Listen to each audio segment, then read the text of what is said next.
Baik, di sini saya akan mengambil kata pertama dari setiap nama. Rumus dimulai dengan fungsi left yang digunakan untuk mengambil huruf pertama dari teks pada sel B2. Pada bagian left B2, 1, angka 1 berarti kita mengambil satu huruf pertama, yaitu huruf awal dari nama. Selanjutnya, kita menggunakan simbol dan yang berfungsi untuk menggabungkan hasil dari beberapa fungsi menjadi satu teks. Kemudian, seluruh rumus ini dibungkus dengan fungsi if error yang berfungsi untuk menghindari error. Jadi, kalau terjadi kesalahan, hasilnya tidak akan muncul error tapi akan dikosongkan. Setelah itu, kita menggunakan fungsi mid yang digunakan untuk mengambil huruf di tengah teks. Untuk menentukan posisi huruf yang akan diambil, kita menggunakan fungsi find terlebih dahulu, yaitu untuk mencari letak spasi dalam teks pada sel B2. Di dalam find, terdapat spasi dalam tanda kutip yang berfungsi sebagai penanda batas antar kata.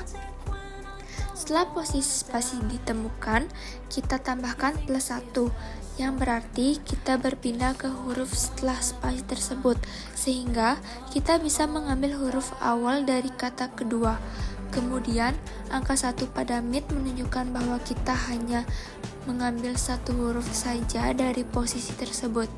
Selanjutnya, langkah yang sama dilakukan untuk mengambil huruf dari kata ketiga, yaitu dengan mencari spasi kedua menggunakan find lalu +1 dan diambil satu huruf setelahnya menggunakan mid. Semua huruf yang sudah diambil tadi kemudian digabungkan menggunakan tanda dan sehingga menghasilkan inisial dari nama lengkap.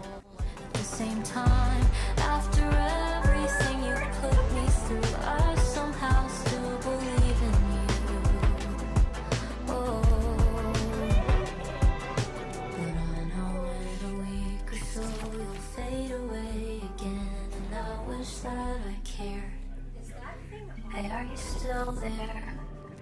Good. Maybe I'm just not better than this. I haven't tried. 'Cause maybe you'll find. Setelah rumus selesai, kita tekan enter, kemudian arahkan kursor ke pojok kanan bawah sel sampai muncul tanda plus, lalu klik 2 kali, sehingga rumus otomatis diterapkan ke seluruh data dan semua nama akan berubah menjadi inisial. Lalu pada sheet 2, untuk menjawab pertanyaan berapa banyak film Iron Man yang merupakan bagian dari universe Marvel, kita menggunakan rumus COUNTIF. Fungsi COUNTIF digunakan karena kita memiliki lebih dari satu kriteria, yaitu nama film dan universe. Bagian A2 sampai A201 adalah kolom yang berisi judul film, lalu kriteria Iron Man digunakan untuk mencari semua film yang mengandung kata Iron Man. Selanjutnya, B2 sampai B201 adalah kolom universe dengan kriteria Marvel untuk memastikan film tersebut berasal dari Marvel. Tanda bintang di depan dan belakang kata digunakan sebagai wildcard, yang artinya teks bisa mengandung kata tersebut di bagian mana saja. Setelah menuliskan rumus, kita tekan enter, maka hasil jumlah film adalah 7. Selanjutnya, untuk menjawab pertanyaan berapakah rata-rata popularity score film Universe DC Hero, kita menggunakan rumus average ifs. Fungsi average ifs digunakan untuk menghitung rata-rata dengan lebih dari satu kriteria. Bagian J2 sampai J201 adalah kolom yang akan dihitung rata-ratanya, misalnya nilai atau rating.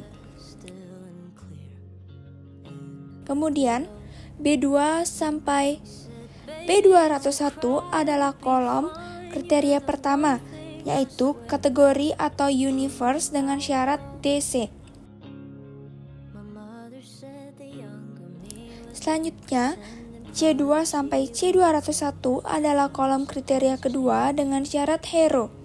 Artinya, Excel akan menghitung rata-rata nilai pada kolom J, tetapi hanya untuk data yang memiliki kategori DC dan tipe hero.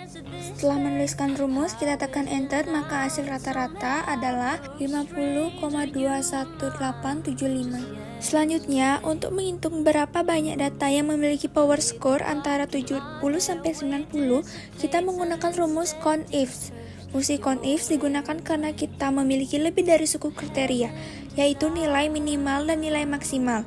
Bagian I2 sampai I201 adalah kolom yang berisi nilai yang akan dihitung. Kriteria pertama yaitu lebih dari atau sama dengan 70, ditulis dengan tanda lebih besar sama dengan 70.